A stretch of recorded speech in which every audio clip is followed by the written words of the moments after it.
ایک شخص کہتا ہے میرا باپ بڑا گنہگار تھا، میں نے غسل و کفن دے کے اسے دفن کیا، رات کو خواب میں اپنے باپ کو دیکھا، تعجب تب ہوا جب میں نے اپنے باپ کو جنت میں دیکھا۔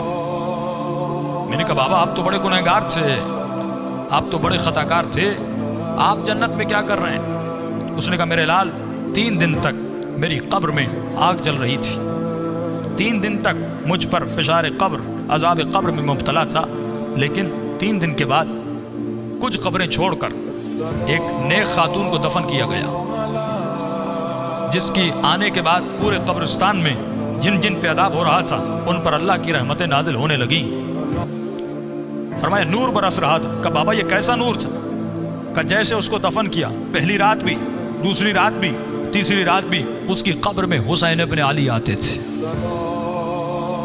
فرمایا جب اس خاتون نے میرے عذاب کو دیکھا، فرمایا اس کے دل میں رحم پیدا ہوا، اور جب امام حسین اس کی قبر میں آئے اس نے کہا مولا مجھ پر تو رحمتیں ہیں، لیکن یہ بھی آپ کا چاہنے والا ہے، اس کی قبر میں عذاب ہو رہا ہے، میں چاہتی ہوں میری خاطر آپ اس کی شفاعت کر دیں۔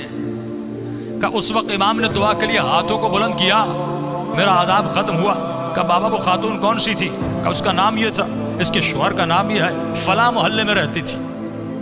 یہ نیند سے اٹھا، اس محلے میں گیا، اس شخص کا نام پوچھا، کہ فلاں خاتون آپ کی زوجہ تھی؟ کہاں؟ کہ اس کا کون سا ایسا عمل تھا؟ کیا وہ بہت زیادہ نمازی تھی؟ کہ نہیں، صرف واجبات پہ عمل کرتی تھی۔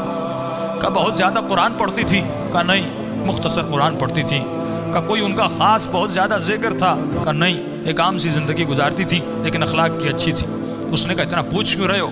اس نے سارا واقعہ بتایا کہ آپ کی زوجہ کی خاطر میرے باپ کی شفاعت ہو گئی، کوئی تو ایسا عمل ہوگا جس کی وجہ سے امام حسین اس کی قبر میں گئے۔